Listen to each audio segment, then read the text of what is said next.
Míro, robíš to dobre. Veľmi sa mi páči tvoja Atlantida a tak si predstavte, sme si obidvaja ako kamoši spievali a ja som sa cítil ako piaty člen Beatles. Vítajte pri polčasi.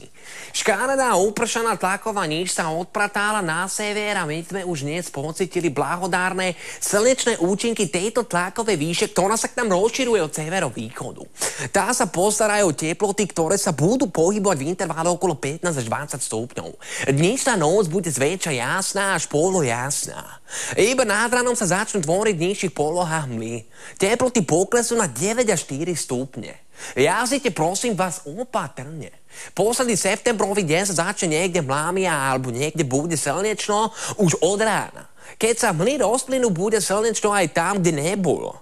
Teploty po obed vystúpia na 17 až 22 stupňov. A to je už aj na gitarové solo Harrisona. Zajtra si určite vybehnite do hôr taký Gerlach Lomničak, to je naozaj na relax. Super slnko, možno iba ráno budete márne hľadať nejaké tie múkotrávky na Podori. A to mi pripomína jednu príhodu, ako Kamil Peteraj bol na Podori a hovorí: Miro, uvidíš, tá pesnička bude hit. Vo výške 1500 metrov okolo 10 stupňov, no a v pondelok si vezmite voľno, bude tam slnečno. Zajtrašie bio je na jednotku.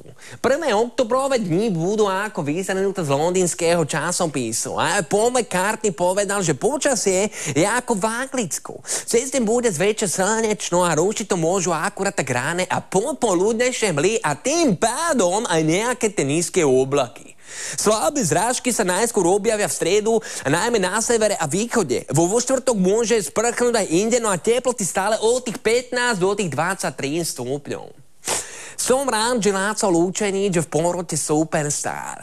Je to profík, aj dobre vyzerá a ja by som si taký imidž dal, ale nerastie mi práda. Tak to je všetko, ideme, ako sa hovorí, preč.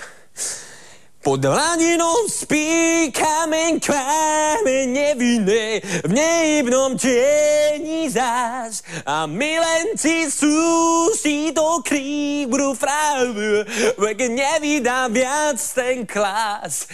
Cez more, cez bráhne čas, veď je na veky stĺpy vln.